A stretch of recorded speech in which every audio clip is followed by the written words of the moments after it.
ಸಿದ್ದರಾಮುಲ್ಲಾ Khan ಎಂದಂತ Ananthkumar ಹೆಗಡೆಗೆ CM ಈಗ ಟಾಂಗ್ ಕೊಟ್ಟಿದ್ದಾರೆ. ಯಾರಾದರೂ ಸಂಬಳ ಸಿಕ್ಕಿಲ್ಲ ಅಂತ ಹೇಳಿದ್ದಾರಾ?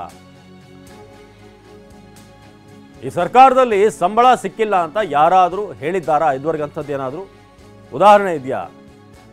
ಹೆಗಡೆ ಸಂಸದರಾಗಲು ಯೋಗ್ಯನಾ ಅಂತ ಸಿದ್ದರಾಮಯ್ಯ ಪ್ರಶ್ನೆ ಮಾಡಿದ್ದಾರೆ. ಅನಂತಕುಮಾರ್ ಹೆಗಡೆ ವಿರುದ್ಧ ಸಿದ್ದರಾಮಯ್ಯ ಕೆಂಡ ಕಾರಿದ್ದಾರೆ. ನನಗೆ ಸಿದ್ದರಾಮುಲ್ಲಾ ಖಾನ್ ಎಂದು ಯಾಕೆ ಕರೀತಾರೆ? ಯಾವ ಕಾರಣಕ್ಕೆ ಹಾಗೆ ಕರೀಬೇಕು? ಅವರು ಅಲ್ಪಸಂಖ್ಯಾತರ ವಿರುದ್ಧ ಇದ್ದಾರೆ ಅಂತ ಸಿದ್ದರಾಮಯ್ಯ ವಾಗ್ದಾಳಿ ನಡೆಸಿದರು.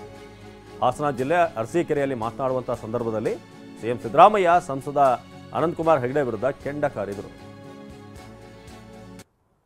ಇಲ್ಲಿ ನಮ್ಮ ಸಿದ್ದರಾಮುಲ್ಲಾ ಖಾನ್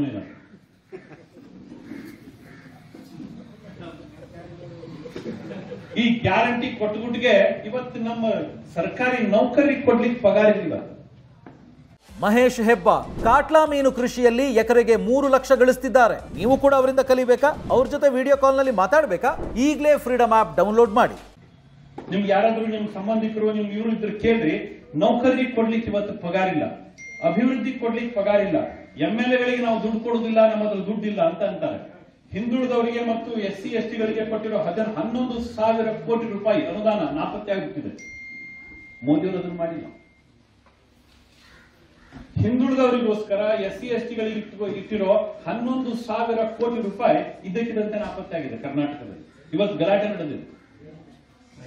ರಾಜ್ಯ ಸರ್ಕಾರ ದಿವಾಳಿ ಆಗ್ತಾ ಇದೆ.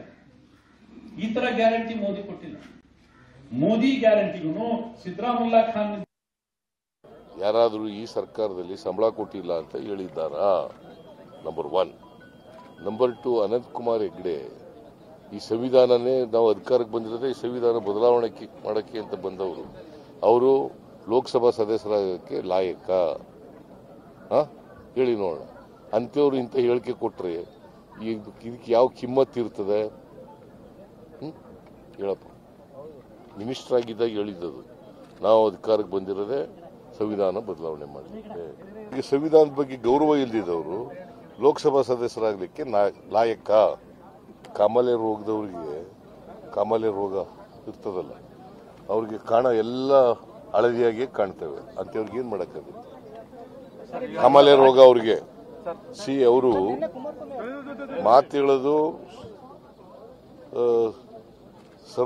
ಸಬ್ಕ ಸಾಥ್ ಸಬ್ಕ ವಿಕಾಸ್ ಅಂತ ಮಾತಾಡ ಮುಸ್ಲಿಮಾನರನ್ನೇ ವಿರೋಧ ಮಾಡೋದು. ಈಗ ನನಗೆ ಯಾಕೆ ಸಿದ್ದರಾಮುಲ್ಲಾ ಖಾನ್ ಅಂತ ಕರೀತಾರೆ? ಯಾಕ್ರಿ ಹೇಳ್ತಾರೆ? ಅವರು ಅಲ್ಪಸಂಖ್ಯಾತ ಧರ್ಮಕ್ಕೆ ವಿರುದ್ಧವಾಗಿರೋರು. ಇನ್ನು ಕೇಂದ್ರ ತಾರತಮ್ಯ ಮಾಡಿಲ್ಲ ಎಂದ ಅನಂತಕುಮಾರ್ ಹೆಗಡೆಗೆ ಸಿಎಂ ಪಂಚ್ ಕೊಟ್ಟಿದ್ದಾರೆ. ರಾಜಕೀಯಕ್ಕಾಗಿ ಕನ್ನಡಿಗರಿಗೆ ಅನ್ಯಾಯ ಮಾಡ್ತಿದ್ದಾರೆ. ಕೇಂದ್ರದಿಂದ ಈ ಅನುದಾನ ಅಥವಾ ತೆರಿಗೆ ವಿಚಾರದಲ್ಲಿ ಯಾವುದೇ ತಾರತಮ್ಯ ಆಗಿಲ್ಲ ಅನ್ನೋ ವಿಚಾರಕ್ಕೆ ಸಂಬಂಧಪಟ್ಟ ಹಾಗೆ ಸಿಎಂ ಮಾತನಾಡಿರುವುದು. ರಾಜಕೀಯಕ್ಕಾಗಿ ಕನ್ನಡಿಗರಿಗೆ ಅನ್ಯಾಯ ಮಾಡ್ತಿದ್ದಾರೆ. ಕೇಂದ್ರ ಸರ್ಕಾರದ ಅನ್ಯಾಯವನ್ನ ಇವರು ಸಮರ್ಥಿಸಿಕೊಳ್ತಿದ್ದಾರೆ. ಇವರಿಗೆ ಅಲ್ಲಿ ಧ್ವನಿ ಎತ್ತೋಕ್ಕಾಗಲ್ಲ. ಅವರ ಪರವಾಗಿ ಡಿಫೆನ್ಸ್ ಮಾಡ್ತಿದ್ದಾರೆ, ಅವರು ಡಿಫೆಂಡ್ ಮಾಡ್ತಿದ್ದಾರೆ ಅಂತ ಹಾಸನ ಜಿಲ್ಲೆಯಲ್ಲಿ ಇದೇ ಸಂದರ್ಭದಲ್ಲಿ ಈ ವಿಚಾರವನ್ನ ಸಿಎಂ ಹೇಳಿದರು. ಮೋದಿನೂ ಗ್ಯಾರಂಟಿ ಕೊಟ್ಟರು. ರೈತರ ಅಕೌಂಟಿಗೆ ಡೈರೆಕ್ಟ್ ಆಗಿ ಹಣ ಹಾಕಿದ್ರು. ಎಲ್ಲರಿಗೂ ಕೂಡ ಗ್ಯಾಸ್ ಅನ್ನು ಕೊಟ್ಟರು, ಉಚಿತವಾಗಿ ಗ್ಯಾಸ್ ಅನ್ನು ಕೊಟ್ಟರು. ಉಜಾಲಾ ಯೋಜನೆ ಎಲ್ಲರಿಗೂ ಕೂಡ ಲೈಟ್ ಅನ್ನು ಕೊಟ್ಟರು. ಈ ತರ ಅವ್ರು ಸಬ್ಸಿಡಿ ಕೊಟ್ಟಿದ್ದೀವಿ, ಅದು ಮಾಡಿದೀವಿ, ಇದು ಮಾಡಿದೀವಿ ಅಂತ ಎಲ್ಲೂ ಬಾಯ್ ಬಡ್ಕೊಂಡಿಲ್ಲ. ಅವರು ನಾವು ಹೇಳ್ತಾ ಇದೀವಿ ಬಿಟ್ರೆ ಅವರೆಲ್ಲೂ ಹೇಳ್ಕೊಂಡಿಲ್ಲ.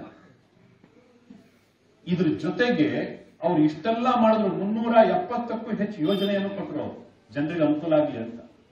ಮೋದಿನೂ ಗ್ಯಾರಂಟಿ ಕೊಟ್ಟರು. ರೈತರ ಅಕೌಂಟಿಗೆ ಡೈರೆಕ್ಟ್ ಆಗಿ ಹಣ ಹಾಕಿದ್ರು. ಎಲ್ಲರಿಗೂ ಕೂಡ ಗ್ಯಾಸ್ ಅನ್ನು ಕೊಟ್ಟರು, ಉಚಿತವಾಗಿ ಗ್ಯಾಸ್ ಅನ್ನು ಕೊಟ್ಟರು. ಉಜಾಲಾ ಯೋಜನೆ ಎಲ್ಲರಿಗೂ ಕೂಡ ಲೈಟ್ ಅನ್ನು ಕೊಟ್ಟರು. ಈ ತರ ಅವ್ರು ಸಬ್ಸಿಡಿ ಕೊಟ್ಟಿದ್ದೀವಿ, ಅದು ಮಾಡಿದೀವಿ, ಇದು ಮಾಡಿದೀವಿ ಅಂತ ಎಲ್ಲೂ ಬಾಯ್ ಬಡ್ಕೊಂಡಿಲ್ಲ. ಅವರು ನಾವು ಹೇಳ್ತಾ ಇದೀವಿ ಬಿಟ್ರೆ ಅವರೆಲ್ಲೂ ಹೇಳ್ಕೊಂಡಿಲ್ಲ.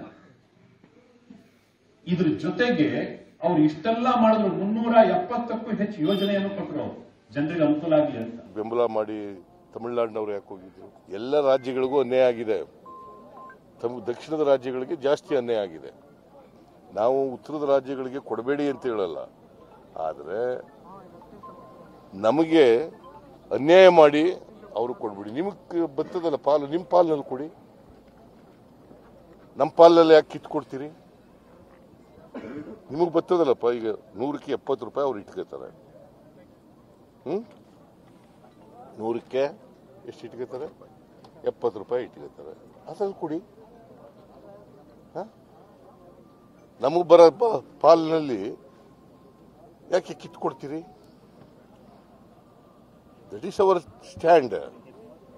ಈಗ 100 ರೂಪಾಯಿ ನಾವು ತೆರಿಗೆ ಕಲೆಕ್ಟ್ ಮಾಡಿದ್ರೆ ಕರ್ನಾಟಕದಲ್ಲಿ ನಮ್ಗೆ ವಾಪಸ್ ಬರೋದು ಎಷ್ಟು ಗೊತ್ತಾ? ಬರೀ 13 ರೂಪಾಯಿ. ನ್ಯಾಯನಾ ಇದು? ಸುಮ್ಮನಿರ್ಬೇಕಾ ಹೇಳಿ? ಈಗ ಅವ್ರು ಏನ್ ಮಾಡ್ತಾ ಇದ್ದಾರೆ, ಕೇಂದ್ರ ಸರ್ಕಾರ ಅನ್ಯಾಯ ಮಾಡೋದನ್ನೇ ಸಮರ್ಥನೆ ಮಾಡಿಕೊಂಡು ಕನ್ನಡಿಗರಿಗೆ ದ್ರೋಹ ಮಾಡ್ತಾ ಇದ್ದಾರೆ. ಇನ್ನು ದೇಶದಲ್ಲಿ ತೆರಿಗೆ ಕಟ್ಟುವಂತವರು 99.9% ಹಿಂದೂಗಳು. ನಮ್ಮ ಹಣವನ್ನ ತಗೊಂಡು ಮಸೀದಿ ಚರ್ಚ್ಗೆ ಏಕೆ ಕೊಟ್ರಿ? ಇದು ಅನಂತಕುಮಾರ್ ಹೆಗಡೆ ಅವರ ಪ್ರಶ್ನೆ. ಇಲ್ಲಿ ಟ್ಯಾಕ್ಸ್ ಕಟ್ಟುವಂತವ್ರು ದೇಶದಲ್ಲಿ 99.9% ಹಿಂದೂಗಳು ಅಂತ. ಗೊತ್ತಿಲ್ಲ ಅವರ ಸ್ಟ್ಯಾಟ್ಸ್ ಯಾವ ರೀತಿಯಾಗಿದೆ ಅಂತ, ಬಟ್ ಅವ್ರು ಹೇಳಿದ್ದಾರೆ. ಅದಕ್ಕೆ ಸಿಎಂ ಅವರೀಗ ವಾಗ್ದಾಳಿ ನಡೆಸಿದ್ದಾರೆ. ಬಿಜೆಪಿ ಅವರು ಅಪಪ್ರಚಾರ ಮಾಡ್ತಿದ್ದಾರೆ ಅಂತ ಸಿಎಂ ತಿರುಗೇಟು ಕೊಟ್ಟಿದ್ದಾರೆ.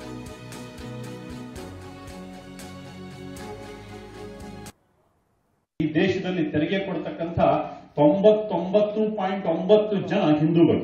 ನಮ್ ದುಡ್ಡು ತಗೊಂಡು ಹೋಗಿ ಅಲ್ಲಿ ಮಸೀದಿಗೆ ಹಾಕೊಟ್ರಿ, ಅಲ್ಲಿ ಚರ್ಚಿಗೆ ಹಾಕೊಟ್ರಿ. ನಾವು ಕೇಳಬೇಕು ಬೇಡ? ನಾಳೆ ನಮ್ಮವ್ರು ಕೊಟ್ಟಿರೋ ತೆರಿಗೆ ನಮ್ಗೆ ಕೊಡ್ಲಿ. ನಮ್ಮ ಹಳ್ಳಿಯಲ್ಲಿ ಇನ್ನೂ ಕೂಡ ಎಷ್ಟೋ ದೇವಸ್ಥಾನಗಳು ಹಾಳು ಬಿದ್ದಿದ್ದಾವೆ. ಅದಕ್ಕೆ ಕೊಡ್ಲಿಕ್ಕೆ ನಮ್ಮ ಹತ್ರ ದುಡ್ಡಿಲ್ಲ. ರಾಜ್ಯ ಸರ್ಕಾರದ ಹತ್ರ ದುಡ್ಡಿಲ್ಲ. ಇವತ್ತು ಮಸೀದಿಗೆ ದುಡ್ಡು ಕೊಡ್ತಾರೋ, ಅಲ್ಪಸಂಖ್ಯಾತರ ತುಷ್ಟೀಕರಣಕ್ಕೆ ಇವತ್ತು ದುಡ್ಡು ಕೊಡ್ತಾರೋ. ನಮ್ ದೇವರು ಏನು ಅಪರಾಧ ಮಾಡಿದಾನೆ? ನಾವು ಹಿಂದೂಗಳು ಕೊಟ್ಟಿರ್ತಕ್ಕಂಥ ಟ್ಯಾಕ್ಸ್, ಬಿಸಿನೆಸ್ ಮ್ಯಾನ್ಗಳು ನಮ್ಮವರೇ, ಇಂಡಸ್ಟ್ರಿ ನಮ್ಮವ್ರದೇ ಇದೆ, ಕೃಷಿಕರು ನಮ್ಮವರೇ ಜಾಸ್ತಿ ಇದ್ದಾರೆ. ನಾವು ಕೊಟ್ಟಿರೋ ತೀರ್ವೆ, ನಾವು ಕೊಟ್ಟಿರೋ ಟ್ಯಾಕ್ಸ್, ಇದ್ರ ಮೇಲೆ ಸರ್ಕಾರ ನಡೀತಾ ಇದೆ. ಹಾಗಿದ್ರೆ ನಾಳೆ ನಾವು ಹಿಂದೂಗಳ ತೆರಿಗೆ, ಹಿಂದೂಗಳ ಹಕ್ಕು ಅಂತ ಕುತ್ಕೊಂಡ್ರೆ ಪರಿಸ್ಥಿತಿ ಏನಾಗುತ್ತೆ ಇವರಿಗೆ? ಹೌದಲ್ಲ? ಇದು ನಾವು ಸಣ್ಣ ಬುದ್ಧಿ ಮಾಡಂಗಿಲ್ಲ. ನಮ್ ಜೊತೆ ಯಾರಾದ್ರೂ ಬಂದ್ರೆ ಅವ್ರು ಮೊದಲು ಊಟ ಮಾಡ್ಲಿ ಅಂತೀವಿ ನಾವು. ಇದು ನಮ್ಮ ಸ್ವಭಾವ, ಹಿಂದೂಗಳ ಸ್ವಭಾವ. ನಾವು ಬೇಕಾದ್ರೆ ಹಸ್ಕೊಂಡು ನಿಂತ್ಕೊಂತೀವಿ, ಮೊದಲು ನಮ್ ಕೂಡಿದ್ದವ್ರು ಊಟ ಮಾಡ್ಲಿ ಅಂತ ಹೇಳ್ತೀವಿ. ಇದು ನಮ್ಮ ಸಮಾಜದ ಸ್ವಭಾವ.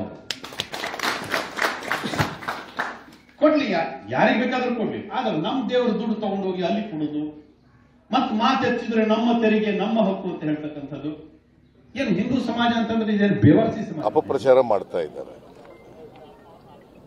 ಹಿಂದೂಗಳ ದೇವಸ್ಥಾನದಲ್ಲಿ ಯಾವ ದೇವಸ್ಥಾನಗಳಲ್ಲಿ ಜಾಸ್ತಿ ಹಣ ಇದೆ, ಯಾವ ದೇವಸ್ಥಾನಗಳಲ್ಲಿ ಕಡಿಮೆ ಇದೆ?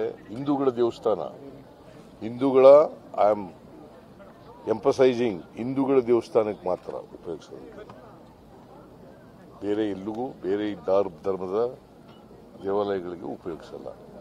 ಅದಕ್ಕೆ ಈ ಬಿಲ್ ತಂದ್ರೆ ಅದನ್ನ ಡಿಫೀಟ್ ಮಾಡ್ತಾರೆ. ಏನ್ ಮಾಡೋಕ್ಕಾಗುತ್ತೆ? ಅವ್ರಿಗೆ ಕೌನ್ಸಿಲ್ನಲ್ಲಿ ಮೆಜಾರಿಟಿ ಇದೆ ಅಂತ ಅಂದ್ಬಿಟ್ಟು ಡಿವಿಷನ್ ಕೇಳಿ ಡಿಫೀಟ್